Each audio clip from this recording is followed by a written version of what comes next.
Are we live? We are live. All right. Starting it up.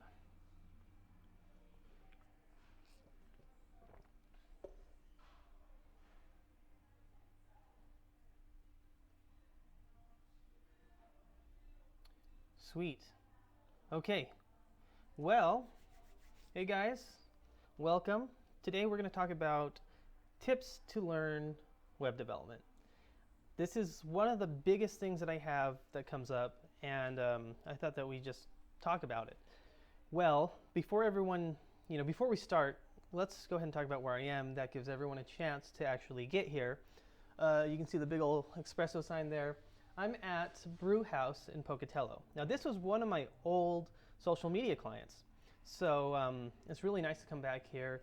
It's just an hour down the road where I used to live, and I thought it'd be a great place to go ahead and do some streaming. Well, let's go ahead and take a look at it while we wait. Wow, look at that inception. So I'll just go ahead and pull it up on Facebook.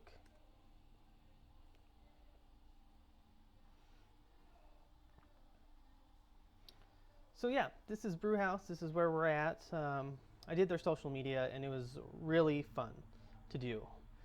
They really grew in likes. They really grew in actual business, so that's a fun thing. And now the owner is actually getting an intern for marketing, business development, and that's all for coffee. Really cool stuff.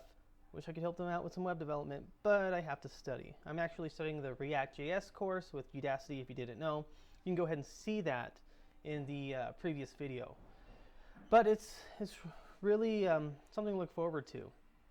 So let's go ahead and see if anyone's here yet. We got 2 watching. Hey, how's it going, guys? I don't see anything here, but if you want to go ahead and drop a comment, by all means, let me know. But again, we are here to learn about web development study tips.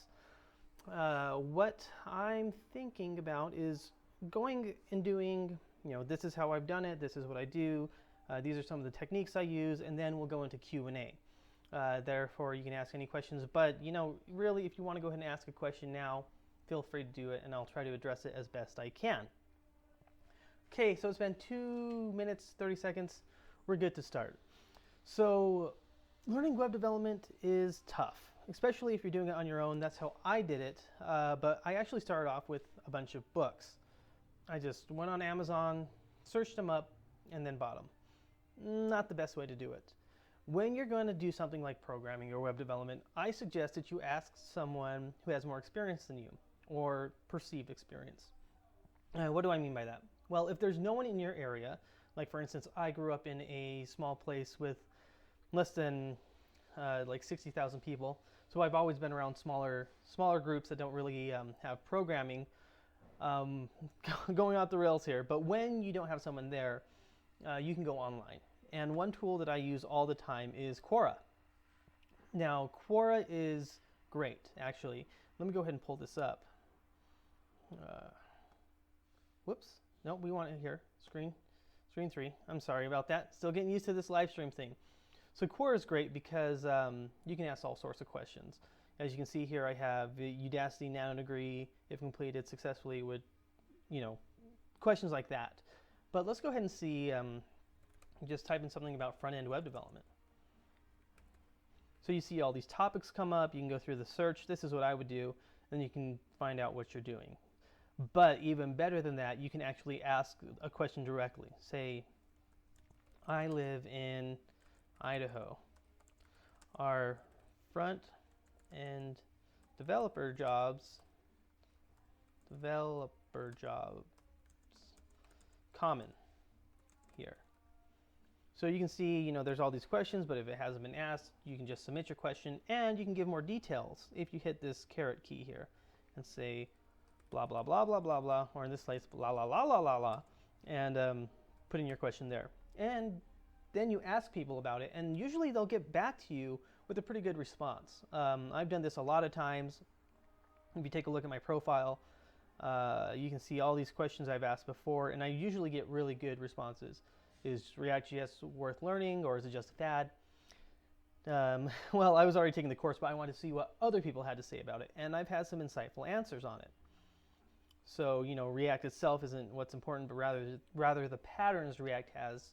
So that's something that I kind of knew, but this guy put it in, an excellent, concise answer.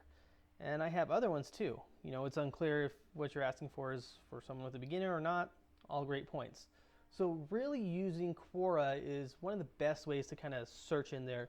Of course, you have YouTube as well. So just searching things like this channel or Simple Programmer here is a great one. But that's one of the other ways I learned. And then just typing into Google. If you have someone that does programming or web development, always ask them. I have a friend on Facebook that is actually a C# developer, and he really helped me put things into context and express the same feelings that I felt. I was thinking, oh, I just suck, I'm an imposter. And he says, that's totally normal, which is great to know. But that's just something that I've seen. Let me go ahead and switch over here. Sorry, I have not learned how to use this software that great, so I apologize. We have 4 watching now. Great. Hey all. So we just got from Quora, but what else happens from that? What else do I use? Well, every single time I have a goal now, I use what's called SMART goals, which is a type of way to put goals into context. Sorry. If you Google SMART goals, you can get this here that says what it is: specific, measurable, achievable, relevant, or realistic, and then time-based. So what does that mean? Well, I need to have a specific goal. I want to learn web development is pretty broad. So saying something like, I need to, I'm on the wrong scene, sorry. Here, Googled, it says specific, measurable, achievable, relevant, and timely. If you Google that. So what does that mean? It means that you really have to niche down, especially with specific. What do I want to know? Web development, it's pretty broad. So do I want to learn front-end web development? That's a little bit closer. If I go on Quora and see what I need to learn front-end web development, I can even go down further and say, I want to learn HTML. Well, is that measurable? Not yet. I want to learn how to make an HTML website within like 4 days. So we've covered a few things there. I want to make an HTML website. Is that measurable? Yes, it's one website, just with HTML. Agreed upon or achievable. Can I do it? Well, if I search through Quora and I asked some more experienced people, I could find out if that was something realistic. And of course, going through forums too, Reddit is a great place to see if that's realistic. Starting from, let's say, like 0. Is it relevant to what I want to do? Well, building an HTML website, HTML is part of the stack that makes front-end web development. So is it relevant to what I need to learn? Yes. And is it reasonable? According to everyone else, if I need to learn it in a month, yes. Do I have the resources? Tons of them online. Relevant, realistic, those two are interchangeable. And is it time-based? Within a month. Now, that's just an example, but let me tell you something that I'm actually doing.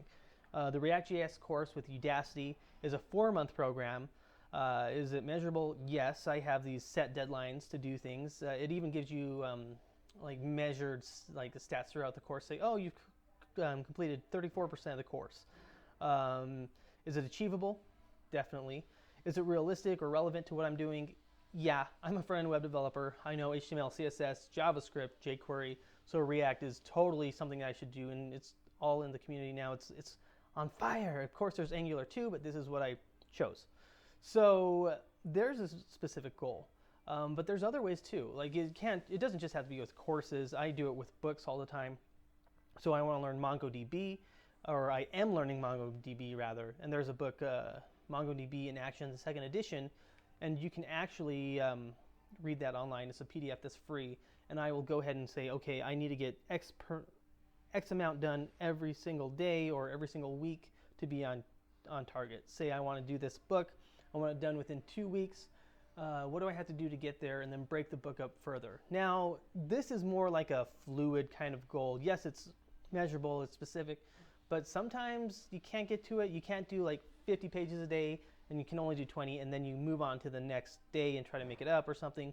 But the point is that you have something to go by, like a roadmap. I'm not just saying, I want to learn back-end web development. I have a roadmap there. I'm also doing an exam, and that's on the 17th of July for MongoDB. There's a timeline. It's specific. It's measurable. Is it relevant? It's relevant to web development. I'm a front-end web developer. Want to go full stack. Definitely something that I should do. Do we have any questions so far? Let's take a look. Hi. Kite to Surf. Hi. Irshad Nalim. I'm trying my best here, but those are ways to do that. Let's take a look. What else do we have here? SMART goals. We talked about Quora so far.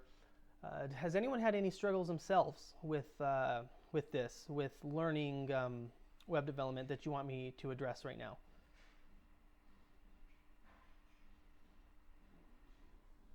None so far. Let me tell you about the Nanodegree that I'm going through then, and tell you how that goes into goals. Because it's like a high stakes thing, high stakes, not really. I paid money for it, like $500. That's a way to actually make me learn this. I'm more invested into something. So if you have a goal, a way to kind of actually push yourself is to invest a little bit, whether it be with an online course of $10 or like a book of like $20. That makes you invested a little bit. Doing something like buying a new computer. Now, don't go crazy here and spend money that you don't have, but taking a little bit of an investment, put some skin in the game, makes you actually have to do it. When I first started, I just used the same old laptop I had. I kind of searched around. I think it was on Free Code Camp. But then I got books on HTML, CSS by John Duckett. I went on YouTube. Not too much of an investment there, but it did take time. And then I got into Treehouse. So it was it's like a monthly subscription. So I thought, I don't want to waste my subscription. I don't want to go through the whole month without using anything and not get my money's worth. That was a great way to do it. It sounds kind of weird. It sounds kind of like, well, I shouldn't have to spend money, but that's totally part of it. Online or books, the best. Kite to Surf says online or books, the best. Well, it's not a if-or relationship. It's really, they go together. What I've found is, for me personally, if I have to do like a new technology or learn some new concept, I start with online, because there's a lot of gotchas there. Like, oh, well, you have to get Webpack up and running so you can go ahead and transpile this through Babel, and then you can do React, but don't do React classes, or you have to do GSX. It's confusing. So going through an online course, at least one, really helps, but I'll usually go through 2 or sometimes even 3. I did that with Node.js, so I have a better grasp on what Node.js is, but still going through a book is the best. I haven't gone through too many books with Node.js, but I have gone through a lot with MongoDB and React, and that way I can take the time to kind of focus. Oh, there's something that I'm not familiar with here, let's look it up online, or let's look it up somewhere else as soon as I get it in the book, and I can take my time. Sometimes I feel like a lot of these online courses rush through so they can get done with it so they can make more money. Sad but true, but they're still my favorite way to get introduced to something new.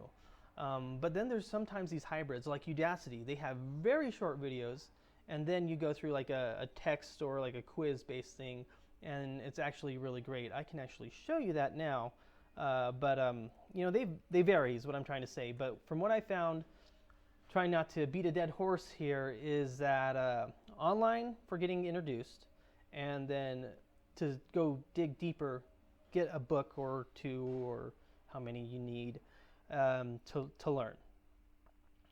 So yeah, thanks for that question. That's a great one.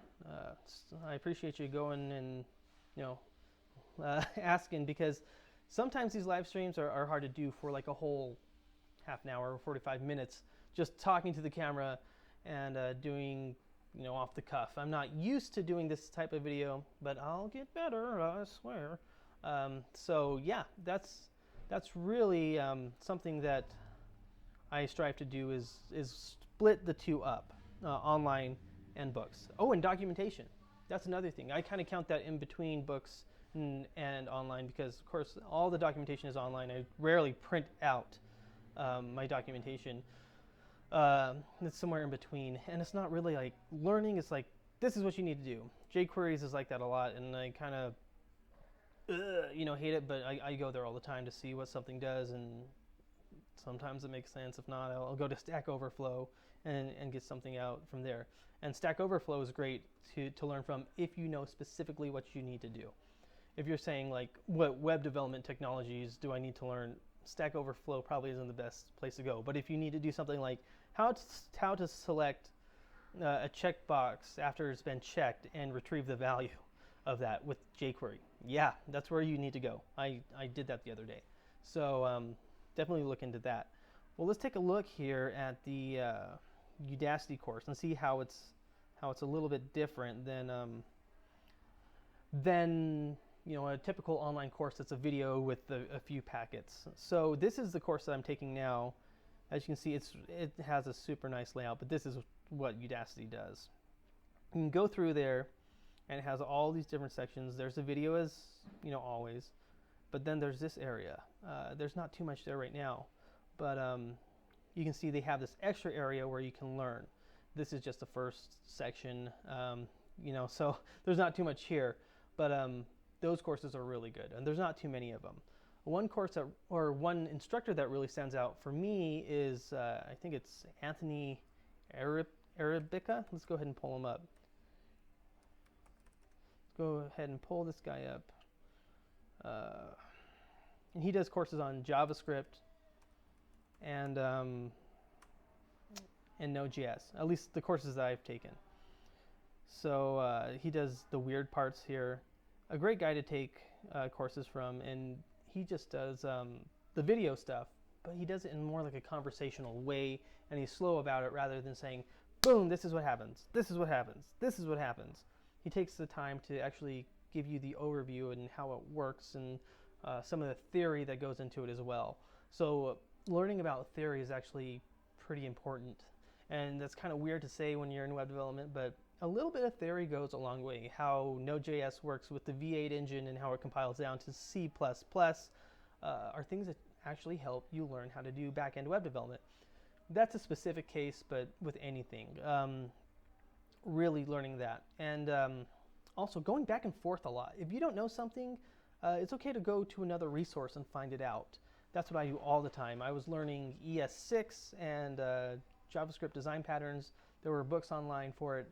And every time I found a spot I didn't know, I'd hit up YouTube and go to Matthias, I think is his name, MPJ. Let's go ahead and take a look here. And he would have something on there. Fun function. And this guy's a web developer, and every time I needed to learn something, here he was. It's pretty awesome. I'll go ahead and bring this up for you so you can take a look. Nope, you can already see it. I'm a crazy person. Yeah, does anyone else have any questions? Let's go ahead and change the scene here. Oh, I went too far back. Let me go back to the live dashboard here. Still learning all the time. What was my catchphrase? Always be learning, yeah. So, give me just a moment here. What's wrong with Angular 2? Nothing. Nothing's wrong with Angular 2. It's just I decided to learn React. Some of the benefits that people say React has is that it has a quick, like a shallow learning curve. It doesn't take long to get up and running. It is also really small, the library, so you add like stuff onto it, kind of like Node.js. If you've ever worked with that, you can add a lot of modules onto it to get what you need. A lot of it's just based on ES6 and plain old JavaScript, but some things that are really great are components. You can break apart stuff, and you can do it all within the view. The view is more like just saying, like, I want everything to change here. I want to do everything right here, and that's it. And that's a lot different than what we used to do, or what we do with jQuery. And I've done it before. It's nasty. Say we put the logic in one file, and then the view in another, and then like components in like another place. This way with React.js, it's all in one spot, and React will handle like the state changes and how things happen or how it does them. I just say, when something happens here, take care of it. That's the best way I can put it. Granted, I don't have a lot of experience yet with React, and I don't have any experience with Angular, so that's what I can tell you. Thanks for asking that question. Anyone else have a question so far? We have about 10 minutes, and then I'm going to go ahead and get off this live stream and get on with the rest of my day. By the way, where am I? Again, this is Pocatello, Idaho. This is where I used to work, grew up, live. It's on the eastern side of Idaho. Very small, about 50,000 people here. Now I live in Idaho Falls. So a really weird place for a web developer to live, but I'm so lucky to live here. It's a great place for the standard of living and just, chill.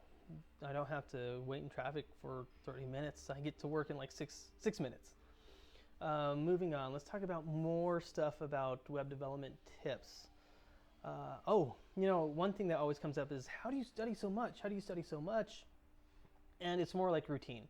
It's just like when you have like exercises, like working out. You work out a lot, your muscles are going to get stronger, and you're going to be able to lift for longer, or same with running. And that's the same way your brain works.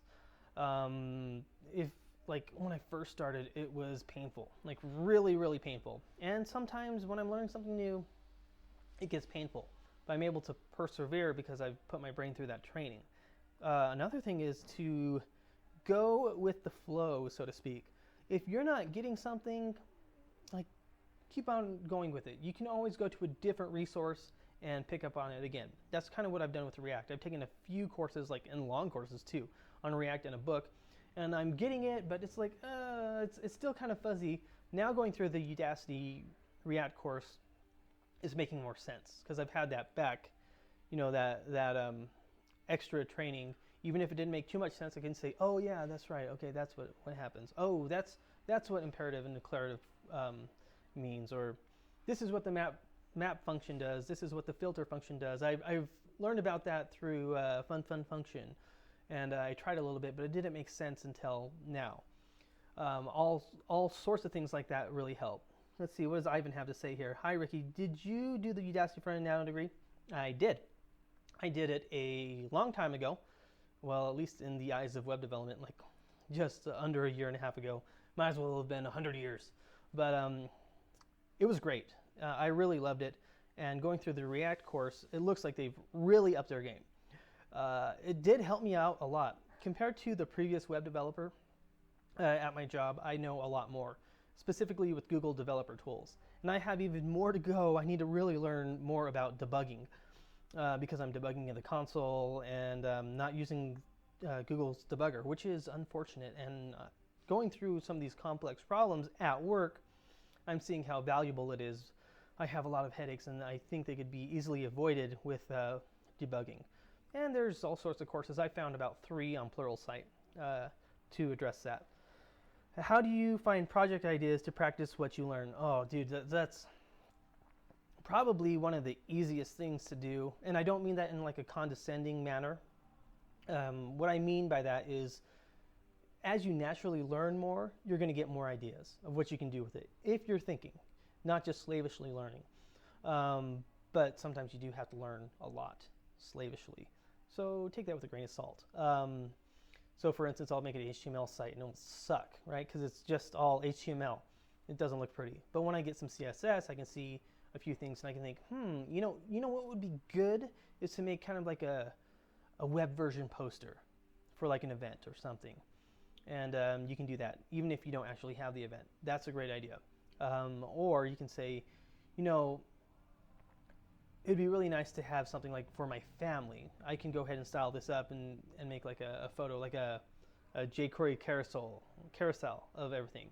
And you have to kind of come from humble beginnings. So it might suck, but everyone has to suck. So when you get into JavaScript, you might think, oh, I can do all these button clicks, and I can add on top of my family album that I made, and then go ahead and do that. So there's one way, at least for me, Let's see here. Kite to Surf, Ricky. I just got the Mark Myers HTML book.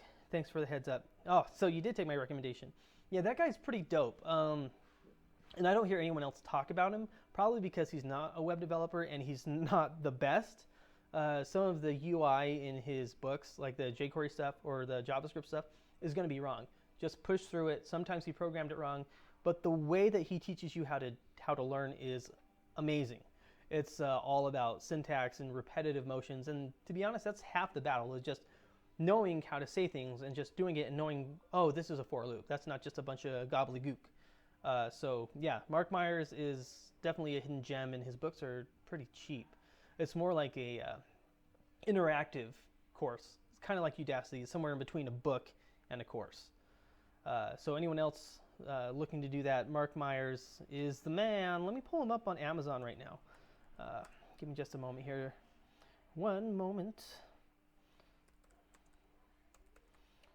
You know, it's kind of nice doing these live streams because I can be more of myself. Oh, wow. His books have gone up in... No. Kindle edition isn't that expensive. Let's see. Let's switch over to the scene here. This is Mark Myers here. You can see that he has quite a few books, HTML, CSS, jQuery, and he has one on JavaScript too. Great guy. Used to be like a Stanford professor, I think. I can't remember. You'll have to watch my front-end, become a front-end web developer video to specifically know about that.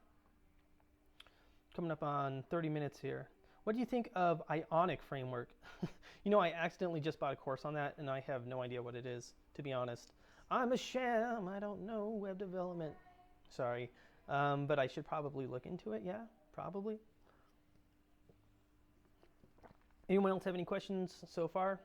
Sorry if sometimes this wobbles. It's on like a kind of like a table. So I'm not in an earthquake. Sometimes I just bump the table. Seeing that we're 27 minutes in, it's a little late to tell you that. But yeah. You know, what are some other great training things to do? Getting enough sleep, but I'm probably the last person to ask that. I sleep about 5.5 to 6.5 hours every day. I don't recommend it if you don't have to. Sometimes I just have to push through, like I have this MongoDB certification and a Nanodegree, and I'm just finishing up a website client. So, you know, do what you have to. Caffeine, but I recommend sleeping and exercising and eating right. And that actually helps out a ton. Hey, you're welcome, Irshad. Irshad? That's what your name is right now for me. Sorry. Irshad. I'm not trying to make fun of you. Yeah, let's get off this screen. Oh, no. What about memory training? Dude, memory training is, I don't know. I've never done any specific memory training myself. It just do it till it gets stuck in your brain over and over and over and over again through repetitive motions. That's really what I've done, I guess. But specific memory training, just by learning, it kind of helps. But I don't know if I have the best memory. I kind of have, like, you know, the RAM, and it's just temporary memory. So if it's not important to me, out the window it goes. But other things like, oh yeah, this and that, I need to know that. Like specific things like, oh, how do I do this jQuery selector? I don't remember. I'll just look it up on Stack Overflow and make sure it's right.